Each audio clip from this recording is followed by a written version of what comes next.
तो दोस्तों, स्वागत है आप सभी का मेरे यूट्यूब चैनल द संजय में। दोस्तों, यूजीसी नेट जून वाला पेपर हो चुका है। अब हम दिसंबर वाले की बात कर रहे हैं। अभी मैं आपको डेमो के तौर पे बता रहा हूँ, जो जो मेरे नोट से क्वेश्चन आए हुए ना, मैं उनके बारे में बता रहा हूँ। कल मैंने जो आपको बताया था, कल वाली जो मैंने डेमो क्लास डाली थी, उसमें मैंने आपको दर्शन के पार्ट बताए थे। आज जो मैं आपको बताऊंगा वो प्रथम प्रकार की त्रुटि और द्वितीय प्रकार की त्रुटि है, टाइप एरर 1 और टाइप एरर 2। ये वाला क्वेश्चन भी पिछले यूजीसी नेट जून वाला जो 19 को हुआ उसमें पूछा गया है। ठीक है, थोड़ा जानते हैं कि प्रथम प्रकार की त्रुटि किसे कहते हैं और द्वितीय प्रकार की त्रुटि किसे कहते हैं। यानी इसको बोलते हैं टाइप एरर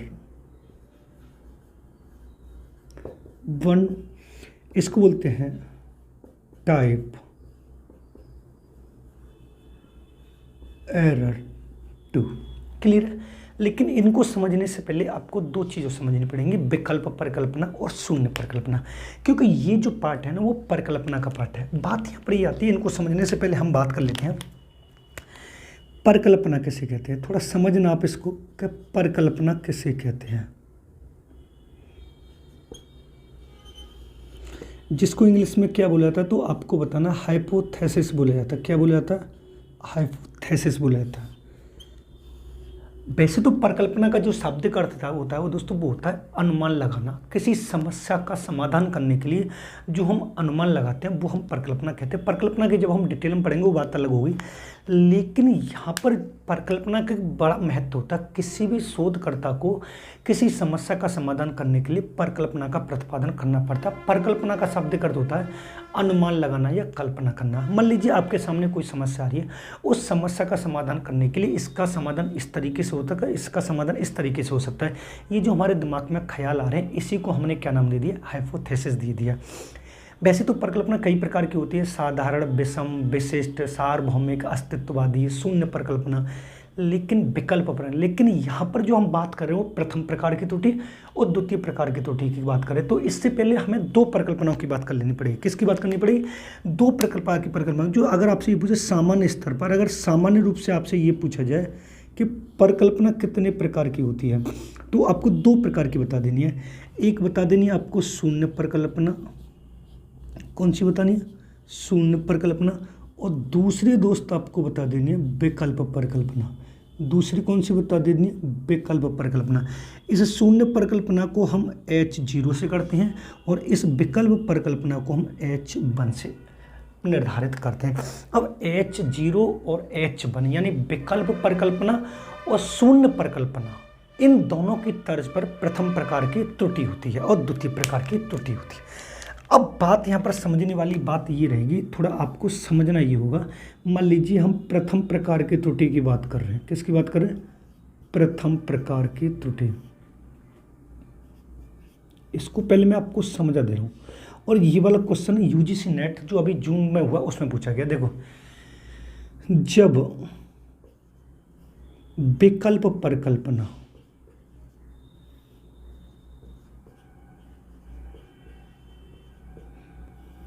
विकल्प परिकल्पना मैंने आपको H1 लिखा है। H1 की पुष्टि हो जाती है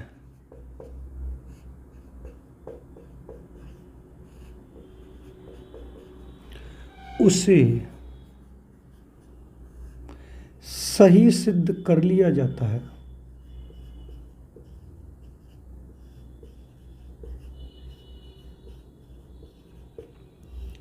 उसे सही सिद्ध कर लिया जाता है और शून्य परिकल्पना यानी H0 को निरस्त यानी अस्वीकार कर दिया जाता है। अस्वीकार भी बोल सकता है।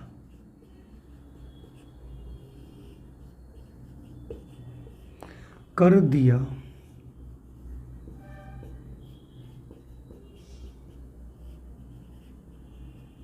जाता है। वो कौन सी त्रुटि कहलाती है? वो हमारी प्रथम प्रकार की त्रुटि कहलाती है। समझना, बड़ा एक एक पॉइंट दे दूंगा मैं आपको। जब हम द्वितीय प्रकार की त्रुटि की बात करते हैं, द्वितीय प्रकार की त्रुटि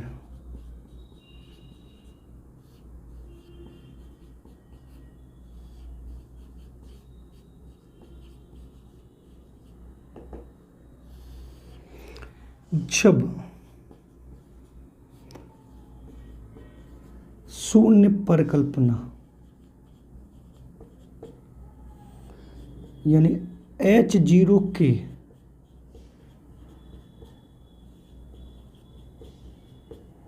गलत होने पर भी उसको स्वीकार कर लिया जाता है।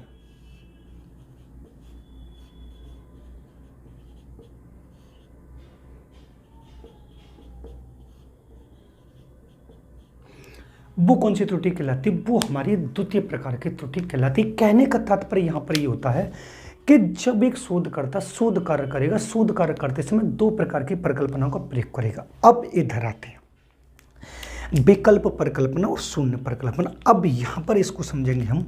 मान लीजिए ये है हमारी शून्य परिकल्पना, ये कौन सी हमारी शून्य परिकल्पना।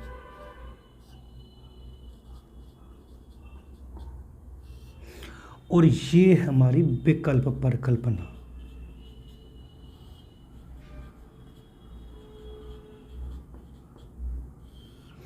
अब ये जो मैं आपको पढ़ा रहा हूं, यहां पर 2 से 3 क्वेश्चन पुटअप होने के पूरे चांस। और ये वाला क्वेश्चन वहां पर पूछा गया है जो 19 जून को जो हमारा एग्जाम हुआ उसमें पूछा गया है। उसमें उन्होंने पूछा क्या, देखो समझना क्या है कि मान लीजिए ये H0 से इसको प्रदर्शित करते हैं और इसको H1 से प्रदर्शित करते हैं। मैं इनको बाद में समझाऊंगा, पहले ये वाला क्वेश्चन समझा दे रहा हूँ, इसको समझना। यानी जब एक शोध करता, समझना ये एक शोध करता है, ये एक रिसर्च करता है, जब ये शून्य परिकल्पना को स्वीकार करेगा, इसको क्या करेगा, स्वीकार करेगा, तो ये समझ लीजिए विकल्प परिकल्पना को क्या करेगा, निरस्त करेगा। अगर ये शोधकर्ता किसी समस्या का समाधान कर रहा है, समाधान करते समय वो शून्य परिकल्पना बनाएगा। अगर शून्य परिकल्पना उसने स्वीकार कर लिया है तो विकल्प परिकल्पना को निरस्त करेगा। ये वाली बात समझ में आनी चाहिए। अब कैसे वो ये पूछेगा निम्नलिखित में से कौन सा कथन सही है। तो एक शोधकर्ता शोध कार्य करते समय शून्य परिकल्पना को अगर स्वीकार कर रहा है तो विकल्प परिकल्पना को अस्वीकार करेगा। ये वाली बात आपको समझ में आनी चाहिए। अगर वो विकल्प परिकल्पना को स्वीकार कर रहा है तो ये समझ लीजिए फिर शून्य परिकल्पना को अस्वीकार करेगा। वो क्या करेगा, इसको अस्वीकार करेगा। यानी 2 सेंटेंस आपको समझने हैं। अगर एक शोधकर्ता शोध कार्य करते हुए शून्य परिकल्पना को स्वीकार कर रहा है, एक्सेप्ट कर रहा है, तो विकल्प परिकल्पना को अस्वीकार करेगा। अगर विकल्प परिकल्पना को स्वीकार कर रहा है तो शून्य परिकल्पना स्वीकार करेगा। अगर शून्य परिकल्पना स्वीकार की जा रही है, अगर ये शून्य परिकल्पना स्वीकार की जा रही है तो फिर ये किसी की जाएगी, अस्वीकार की जाएगी। ये स्वीकार करने के बाद ये क्या हो जाएगी, अस्वीकार हो जाएगी। अगर ये वाली स्वीकार हो रही है, समझना, अगर ये वाली स्वीकार हो रही है तो फिर शून्य परिकल्पना कैसी होगी आपको बताना, अस्वीकार होगी।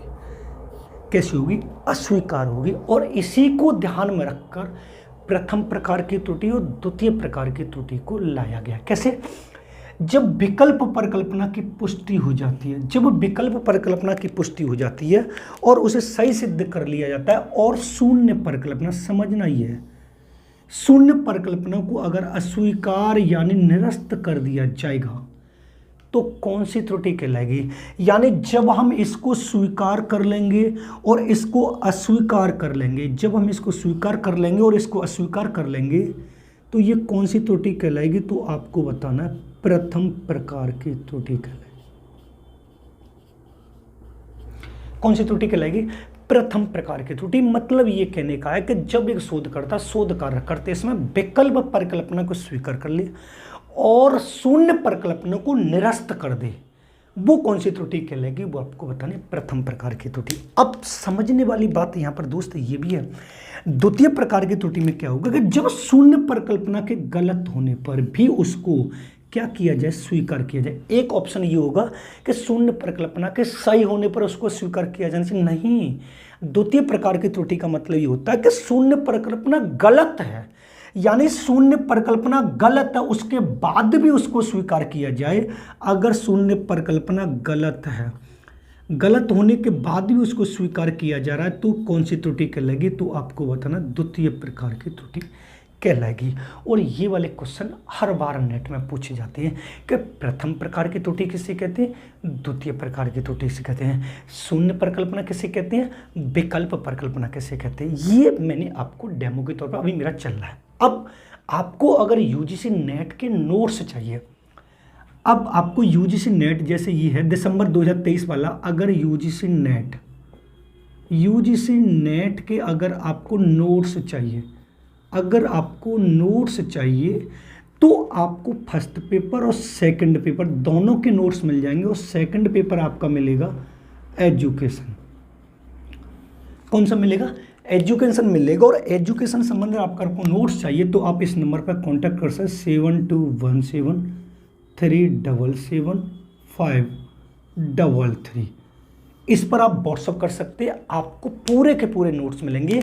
और जब आप नोट्स को परचेज करेंगे तो जो 19 जून वाला जो पेपर हुआ है उसमें डिक्टो आपके सारे क्वेश्चन मिलेंगे, ये मेरी आपसे गारंटी है। ये वाला क्वेश्चन पूछा गया, इसको आप समझ सकते हैं कि प्रथम प्रकार की त्रुटि किसे कहते हैं, द्वितीय प्रकार की त्रुटि कैसे। इससे पहली वाली वीडियो मैंने आपको बनाई थी, उसमें भी मैंने आपको बहुत सारे क्वेश्चन बता दिए जो उससे पूछे गए थे। आप इसको नोट कर लें, क्योंकि प्रथम प्रकार की त्रुटि और द्वितीय प्रकार की त्रुटि, शून्य परिकल्पना और विकल्प परिकल्पना, ये डिटेल में आपको पूरे नोट्स में मिल जाएंगे। 7217377533 पर आप कांटेक्ट कर सकते हैं, आपको इन्फॉर्मेशन मिल सकते हैं। आप इसको नोट कर लीजिए। वीडियो पसंद आए तो वीडियो को लाइक करें, शेयर करें, कमेंट करें। चैनल पर नए हो तो चैनल को सब्सक्राइब कर लेना, बेल आइकन ऑल को प्रेस कर लेना, जिससे आने वाली वीडियो को नोटिफिकेशन आपको मिलता रहेगा। मिलते हैं नेक्स्ट वीडियो में। धन्यवाद। आप इसको नोट कर सकते हैं।